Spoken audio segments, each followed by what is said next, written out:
Hi, நம்ம இன்றைக்கி என்ன ரெசிபி பார்க்க போகிறோம் அப்படின்னா, இன்ஸ்டண்ட்டாக எவ்வளவோ பண்ணியிருக்கோம். இது இன்னும் உங்களுக்கு எல்லாருக்குமே ரொம்ப பிடிக்கும்.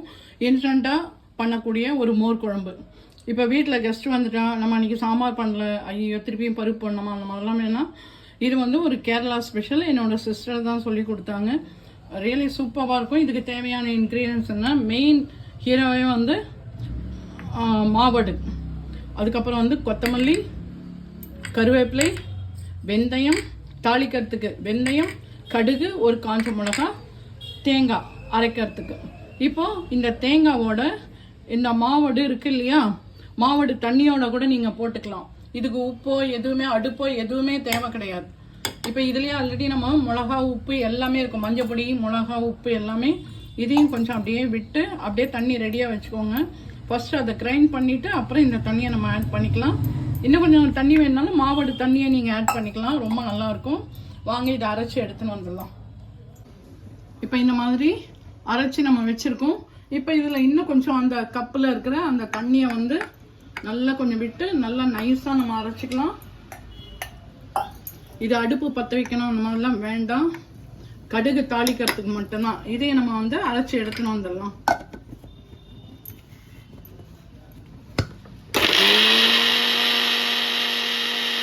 இப்போ நம்ம மோர் கடைஞ்சி வச்சுருக்கோம் இல்லையா, அதில் இந்த அரைச்சி வச்சு மாவடு, தேங்காய், அந்த மாவடு தண்ணி கொஞ்சம், அவ்வளோதான். அதை வந்து இதில் போட்டு நம்ம மிக்ஸ் பண்ணிட போகிறோம். இது போடும்போதே உங்களுக்கு நல்லா திக்னஸ் ஆகிடும். இந்த மோரையே இது உள்ளே விட்டு நல்லா வாஷ் பண்ணிக்கோங்க. ஒரு கலக்கி ரொம்ப ரொம்ப டேஸ்டாக இருக்கும். அவ்வளோதான். அதுக்கப்புறம் இந்த பக்கம் அடுப்பு பற்ற வச்சுருக்கேன். அடுப்பு பற்ற வச்சு எண்ணெய் சூடாக இருக்கு. இதில் வந்து கடுகு ஆல்ரெடி சுட வச்சுருக்கேன். கடுகு, காஞ்ச மிளகாய், கொஞ்சம் வெந்தயம், கொஞ்சமாக கருவேப்பிலை. அவ்வளோதான். கடுகு வெடிச்சோன்னே தாளித்து இதில் கொட்ட போகிறோம்.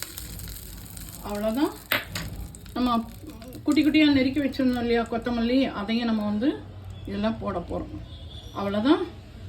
இன்ஸ்டன்ட் மாவடு மோர் குழம்பு தயார். இதே மாதிரி நீங்களும் உங்கள் வீட்டில் செஞ்சு பார்த்து சாப்பிட்டுட்டு எப்படி இருக்குன்னு சொல்லி லைக் பண்ணுங்கள், ஷேர் பண்ணுங்கள், கமெண்ட் பண்ணுங்கள். மறக்காமல் இது வரைக்கும் நம்மளோட channel Padma's all in all சேனலை சப்ஸ்கிரைப் பண்ணாதவங்க சப்ஸ்கிரைப் பண்ணுங்க.